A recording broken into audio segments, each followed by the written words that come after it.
네, 이 시간에는 오늘 하나님께서 우리에게 주시는 말씀 봉독하도록 하겠습니다. 마태복음 4장 5절에서 7절의 말씀인데요. 저와 여러분 한 절씩 교독하도록 하겠습니다. 네, 이에 마귀가 예수를 거룩한 성으로 데려다가 성전 꼭대기에 세우고 이르되 내가 만일 하나님의 아들이거든 뛰어내리라 기록되었으되 그가 너를 위하여 그의 사자들을 명하시리니 그들이 손으로 너를 받들어 발이 돌에 부딪히지 않게 하리로다 하였느니라.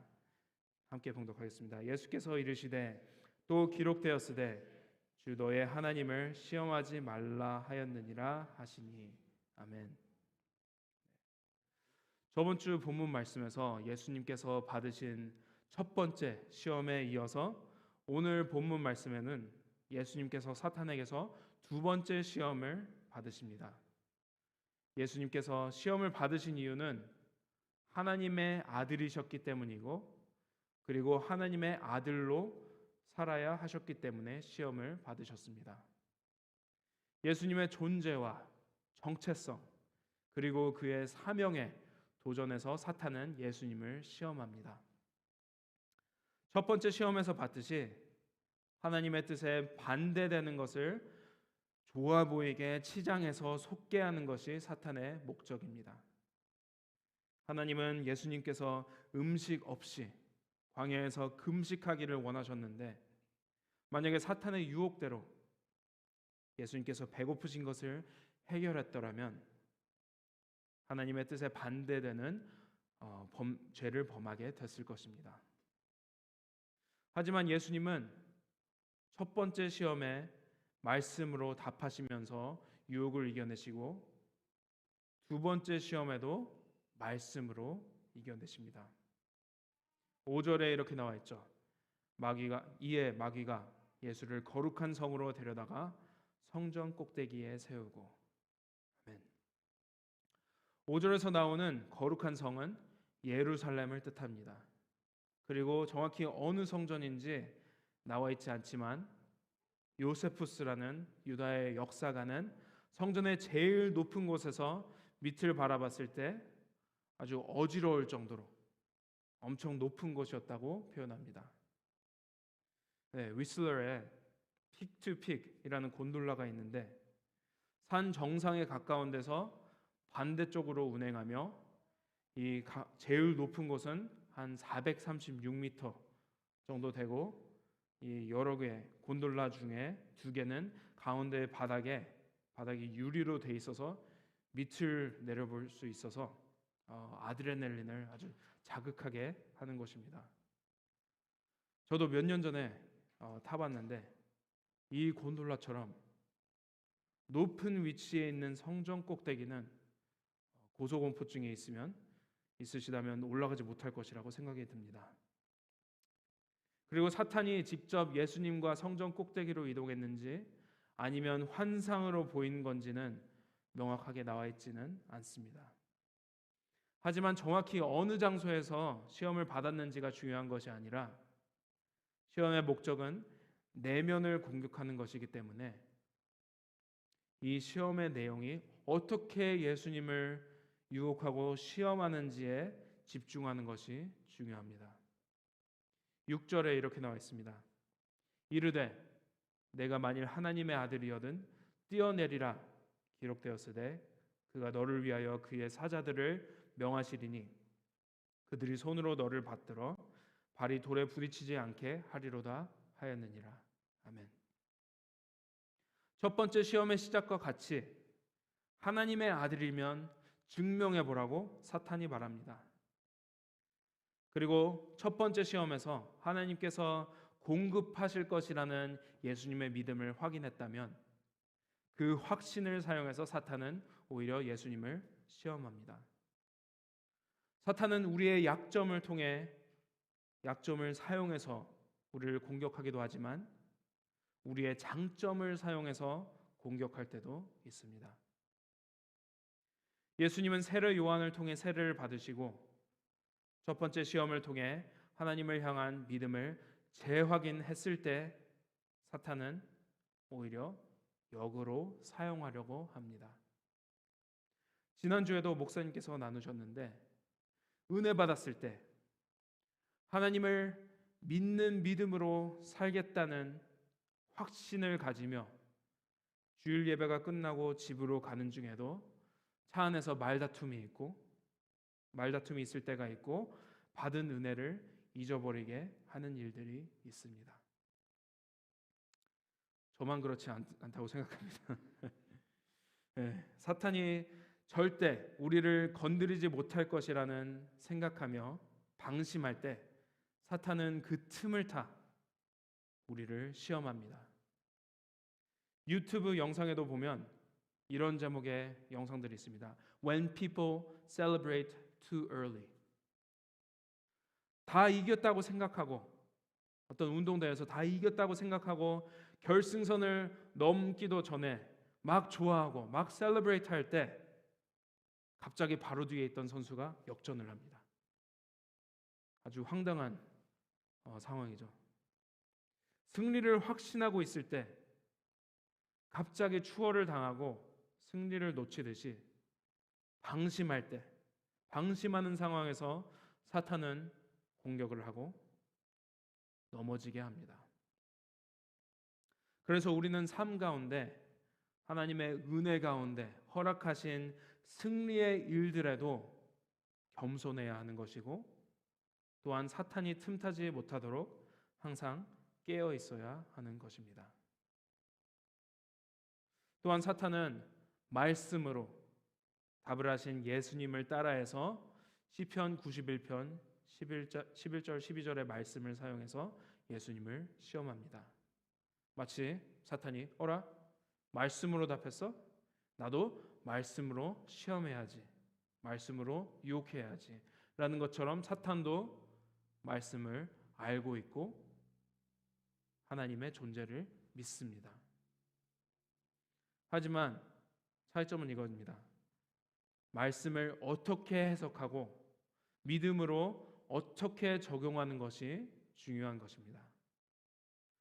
우리 주변에도 말씀을 잘못 해석하고 잘못 적용하는 일들이 수없이 많이 있습니다. 그렇기 때문에 이단들이 있는 거고 우리는 거짓에 속아 넘어가지 않도록 하나님의 말씀으로 무장해야 하며 말씀을 정확하게 알아야 합니다. 사탄은 말씀을 인용했지만 잘못 인용했다는 것을 예수님께서 보여주십니다. 만약에 사탄의 시험대로 예수님께서 진짜로 뛰셨다면 최초의 번지 점프가 되지 않았을까 싶습니다. 저도 몇 년 전에 번지 점프를 간 적이 있는데 제일 무서운 때가 처음에 뛰기 직전이 아니고 오히려 떨어진 다음에 반동으로 인해서 올라가고 다시 떨어지기 직전이 제일 무서웠던 것으로 기억이 납니다. 그리고 번지 점프하는 영상들을 보면 많이 무서워하는 사람들이 자주 하는 말이 있습니다. 뭘까요? 아니 무서워하는 사람들 잘 묶여 있는지 다시 한번 확인해 주세요. 그래서 가끔 일하는 사람들은 이걸 확인하는 척 하면서 밀어버린 장면들도 봤습니다. 하지만 이 번지 점프와 달리 어떠한 보호 장치도 없이 뛰어내리라고 사탄은 예수님께 말합니다. 시편 말씀의 내용처럼 조금의 실수도 없이 천사들이 예수님을 보호할 것을 말합니다. 하지만 사탄은 왜 예수님께 뛰어내리라고 했을까요? 성전에 있는 사람들이 성전 꼭대기에서 뛰어내려 완벽히 멋있게 착지하는 예수님을 보고 놀라며 믿을 수 있도록 이었을까요? 아니면 다른 어떤 이유가 있었을까요? 오늘 본문 마지막 구절을 살펴보고 이 질문에 대해서 더 나누겠습니다. 7절에 이렇게 나와 있죠. 예수께서 이르시되 또 기록되었으되 주 너의 하나님을 시험하지 말라 하였느니라 하시니. 아멘. 예수님은 사탄이 시편 말씀을 사용한 것에 대해서 반박을 하는 것이 아니라 그 말씀도 맞지만 이 말씀도 기록되어 있다고 말씀하십니다. 신명기의 말씀으로 답을 하시는데 신명기 6장 16절의 내용입니다. 그리고 이 말씀은 맞사에서 있던 일에 관한 말씀이었고 이 맞사에 있던 사건에 대한 정확한 내용은 출애굽기 17장에 기록되어 있습니다. 출애굽기 17장에 보시면 이스라엘 백성들이 애굽에서 나와서 르비딤이라는 곳에 이르렀는데 마실 물이 없어서 목이 마른 이스라엘 백성들은 모세에게 불평불만을 표현하고 애굽으로 돌아가겠다며 모세를 죽일 지경이 되었습니다. 그들을 구원하시고 여태껏 인도하시고 불기둥과 구름기둥으로 인도하시고 보호하신 하나님이 함께 하시는지에 대해서 함께 하시지 아니하는지에 대해서 의심하는 이스라엘의 믿음이 부족한 모습을 보는 모세는 황당해서 하나님께 여쭤봅니다. 하나님은 그래서 모세에게 답하시기를 모세에게 호렙산에 있는 반석을 지팡이로 치면 물이 나올 것이라고 하시고 이 말씀이 그대로 이루어집니다. 그래서 그 장소의 이름을 맞사 그리고 무리바라고 지었는데 맞사의 뜻은 유혹, 시험이란 뜻이고 무리바의 뜻은 투쟁, 싸움이란 뜻입니다. 이스라엘 사람들의 믿음이 부족했기에 투쟁과 싸움이 있었고 그들의 믿음이 부족했기에 하나님을 오히려 시험하게 되는 사건이었습니다. 그리고 이 사건이 하나님을 시험한 이유는 이스라엘 백성들이 기적을 구하는 방법과 이유가 틀린 것이었기 때문이었습니다. 하나님께 믿음으로 구하는 것이 아니라 불평하면서 불만스럽게 일방적으로 기적을 구했습니다. 하나님께 물을 달라고 기적을 구했습니다. 그리고 하나님의 뜻에 상관없이 자신만의 필요를 위해서 하나님께 계속 기적을 구했습니다. 하지만 사탄의 두 번째 시험은 맞사에서 있던 일보다 더 옳지 않은 것이었습니다. 맞사에서는 그나마 목마른 사람들이 있어서 물이 필요했지만 사탄의 시험은 불필요하게 위험한 상황을 일부러 만들어서 기적적으로 구해주기를 바라는 것을 유도했습니다. 이것은 마치 눈을 가리고 차가 많이 다니는 길을 건너면서 하나님 저를 보호해 주세요 라고 하는 것과 차이가 없습니다.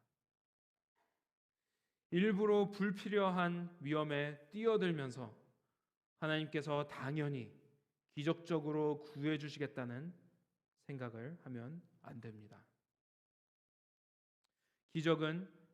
왜냐하면 기적은 하나님께서 원하시고 하나님의 뜻에 맞을 때 행하시기 때문입니다.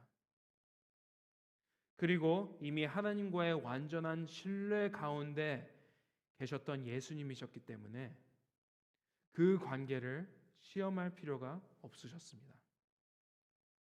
또한 아직은 예수님께서 기적을 통해 하나님의 아들이신 것을 아직은 예수님께서 기적을 통해 하나님의 아들이신 것을 증명할 필요가 없으셨습니다. 어떻게 보면 큰 기적을 통해 예수님은 모두에게 하나님의 아들인 것을 나타내셨을 수도 있으셨습니다. 하지만 그렇게 하셨더라면 받아야 하시는 고난을 피하시고 십자가에 달리시지 않아도 됐을 것입니다. 그러면 예수님을 통해서 이루실 하나님의 완전한 구원의 계획을 망치게 되는 것입니다.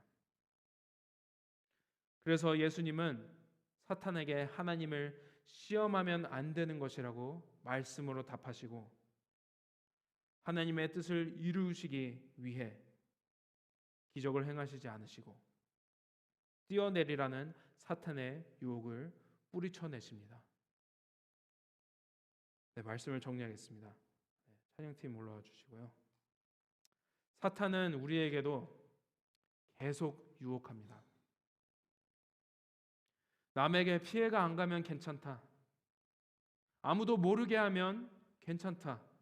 라고 하면서 우리에게 말하지만 그 유혹에 넘어가서 죄를 짓게 되면 하나님의 뜻에 반대되는 죄를 범하게 되는 것입니다.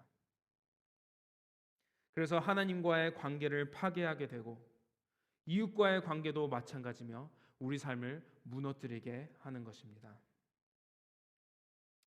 하나님과의 온전한 관계를 위해서는 사탄의 유혹을 무찔러야 하고 그러기 위해서는 성령의 검인 말씀으로 무장해야 합니다.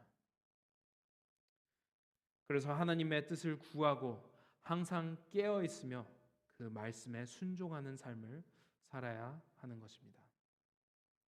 지난 수요일부터 금요일까지 나나에모에서 교단총회 임팩트의 목사님과 참석했습니다.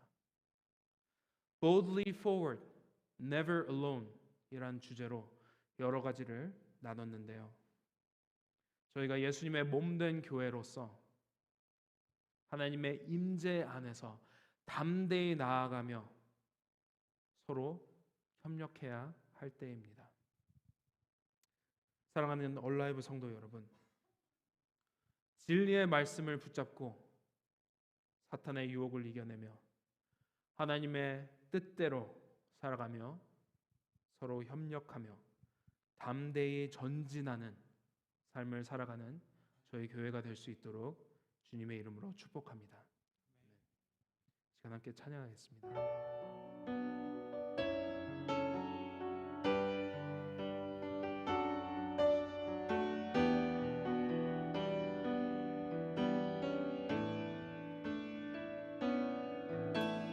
말씀 앞에서 경외함으로 주께 홀로 섭니다. 생명의 말씀 읽고 순종해 주를 예배합니다. 기록된 말씀 힘이 있어서 진리로 우리 거룩해 하며 거룩한 말씀 세세 영원히 복음이 되어 말씀하시네. 하나님 말씀에 두려워 떠는 자, 그 말씀에 생명을 거는 자, 한 사람 찾으시는 주님의 약속을 믿어. 하나님 말씀에 운명을 거는 자, 순종하며 주 따라가는 자, 영원한 하나님 나라 이뤄갈 주의 교회여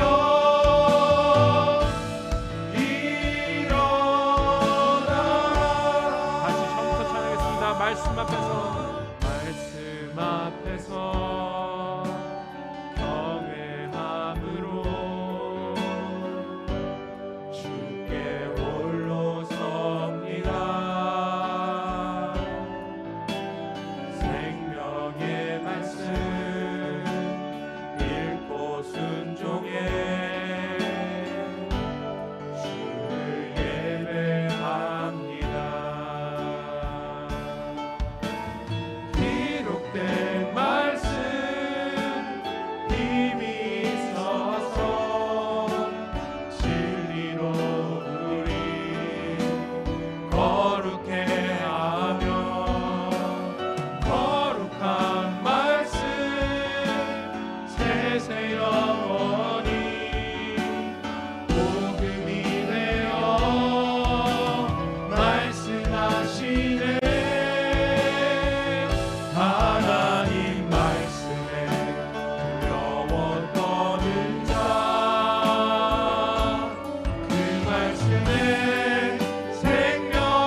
예수님께서 우리를 위해서 시험을 당하셨고 우리를 위해 그 시험을 말씀으로 이겨내셨습니다. 예수님께서는 저희 또한 시험 당할 때 말씀으로 이겨내기를 원하십니다. 우리를 넘어뜨리려는 사탄이 틈타지 못하도록 영적으로 깨어 있어야 하고 진리의 말씀 안에 거해야 합니다. 이 시간 함께 기도할 때 저희 삶 가운데 성령님께서 임하셔서 성령 충만한 삶을 살아가며 힘있는 말씀에 순종하며 살아가는 저희 교회가 될 수 있도록 이 시간 함께 한 목소리로 기도하겠습니다. 하나님 말씀을 두려워하는 자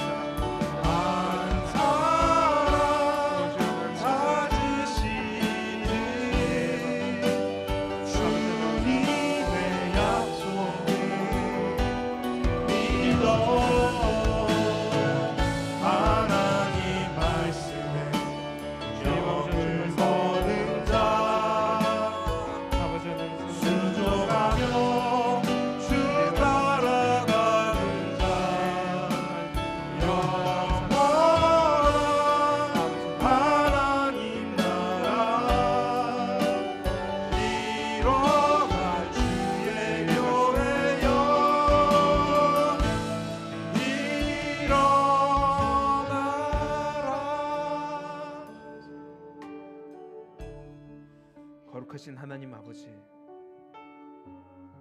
저에게 하나님의 완벽한 계획 안에서 예수님을 통해서 십자가를 통해서 우리를 구원케 하여 주심에 감사드립니다. 또한 저희에게 사탄의 유혹을 이겨낼 수 있는 진리의 말씀을 허락해 주셔서 감사드립니다. 그 말씀에 순종하며 하나님 뜻에 합당한 삶을 살 수 있도록 도와주소서. 저희 삶의 모든 걸음걸음 가운데 함께 하시고 동행하시고 저희를 눈동자처럼 보호하시고 담대히 나아갈 수 있도록 기도하며 이번 말씀 예수 그리스도의 이름으로 기도합니다.